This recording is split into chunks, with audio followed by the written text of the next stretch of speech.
जय श्री राम दोस्तों, हमारे चैनल मिस वैष्णव पर आपका हार्दिक स्वागत है। आज हम सोमवार व्रत की कथा सुनेंगे। बोलो हर हर महादेव। बहुत समय पहले की बात है। एक गांव में एक साहूकार रहा करता था। वह बहुत धनवान था। उसको धन आदि किसी भी बात की कोई कमी नहीं थी, परंतु उसके कोई संतान नहीं थी। इस कारण वह बहुत ही दुखी रहता था। वह इसी चिंता में दिन रात रहता था। पुत्र की कामना से प्रत्येक सोमवार को वह भगवान शिव का व्रत किया करता था, साथ ही पूजन किया करता था। शाम के समय शिव जी के मंदिर में जाकर दीपक जलाया करता था। उसके इस प्रकार के भक्ति भाव को देखकर एक दिन माता पार्वती जी ने शिव जी महाराज से कहा कि हे महाराज, यह साहूकार आपका बहुत बड़ा भक्त है और सदैव आपका व्रत रखता है एवं बड़ी ही श्रद्धा से आपका पूजन करता है। अतः इसकी मनोकामना आपको अवश्य ही पूर्ण करना चाहिए। शिव जी बड़े ही विनम्र भाव से पार्वती जी से बोले, पार्वती जी, यह संसार कर्म क्षेत्र है। किसान खेत में जैसा बीज बोता है उसे वैसा ही फल मिलता है।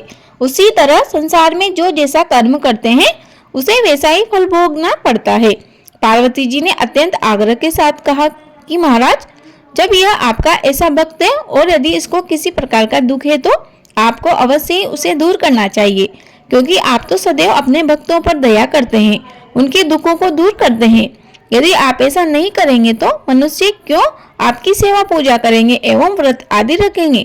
पार्वती जी का ऐसा आग्रह देख शिव जी महाराज प्रसन्न होकर बोले, हे पार्वती जी, इसके कोई पुत्र नहीं है। इसी पुत्र चिंता में यह दुखी रहता है।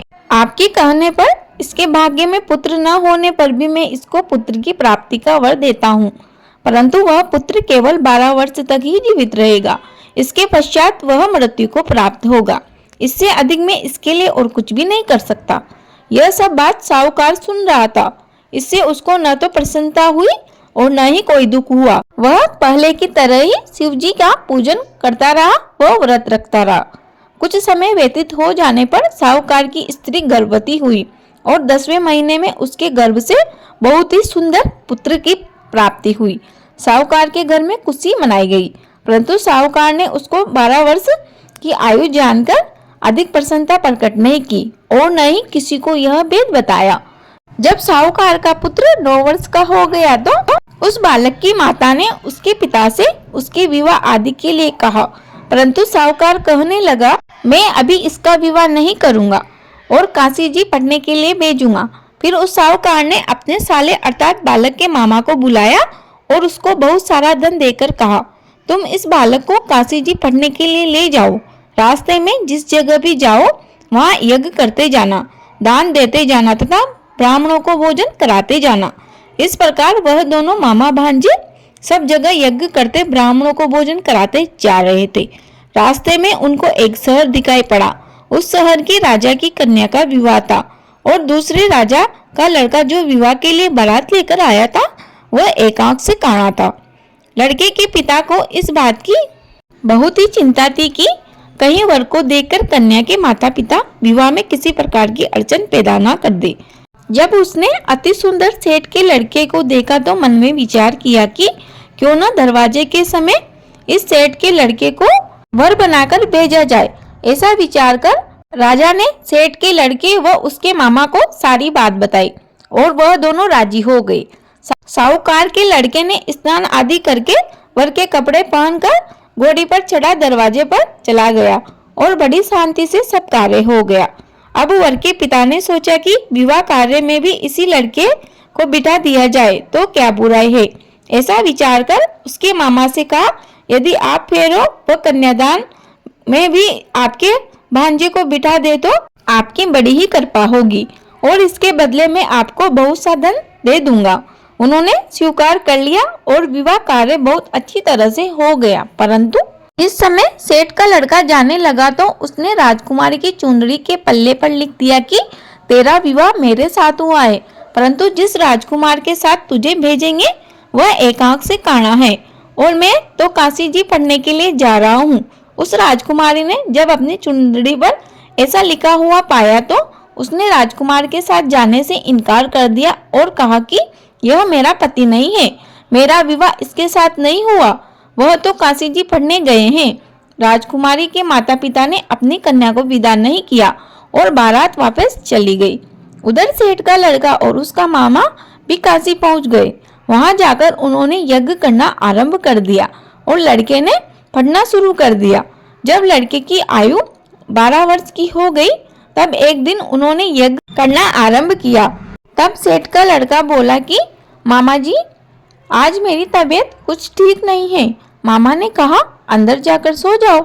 लड़का अंदर जाकर सो गया और थोड़ी देर में उसके प्राण निकल गए। तब उसके मामा ने आकर देखा तो वह मुर्दा पड़ा था। उसको बड़ा दुख हुआ और उसने सोचा कि मैं अभी रोना पीटना मचा दूंगा तो यज्ञ कार्य अधूरा रह जाएगा। अतः उसने जल्दी से यज्ञ का कार्य समाप्त कर ब्राह्मणों के घर जाने के बाद रोना पीटना आरंभ कर दिया। संयोगवश उस समय शिवजी महाराज व पार्वती जी उधर से जा रहे थे। तब उन्होंने जोर जोर से रोने पीटने की आवाज सुनी तो पार्वती जी शिव जी को आग्रह करके उनके पास ले गई और सुंदर लड़के को मरा हुआ देखकर कहने लगी, हे महाराज, यह तो उसी सेठ का लड़का है जो आपके वरदान से पैदा हुआ था। शिव जी ने कहा कि पार्वती जी, इसकी आयु इतनी ही थी, सो यह भोग चुका है। पार्वती जी ने कहा, महाराज कृपा करके इस बालक को और आयु दे दो, नहीं तो इसके माता पिता तड़प तड़प कर मर जाएंगे। पार्वती जी के इस प्रकार बार बार कहने पर शिव जी ने उसको वरदान दिया व शिव जी महाराज की कृपा से वह लड़का जीवित हो गया। शिव जी पार्वती जी कैलाश चले गए। तब वह लड़का और उसका मामा उसी प्रकार यज्ञ कराते हुए अपने घर की तरफ चल पड़े। रास्ते में उसी शहर में आए जहाँ पर लड़के का विवाह हुआ था। वहां जाकर जब उन्होंने यज्ञ आरंभ कर दिया तो लड़के के ससुर ने उसको पहचान लिया और उसको अपने महल में ले गया। वहां उसकी बहुत ही खातिर की और साथ में बहुत सारा धन तथा दासियों सहित बड़े आदर व सत्कार के साथ अपनी लड़की और जमाई को विदा किया। जब वह अपने शहर के निकट आए तो उसके मामा ने कहा कि पहले मैं तुम्हारे घर जाकर खबर कर आता हूँ।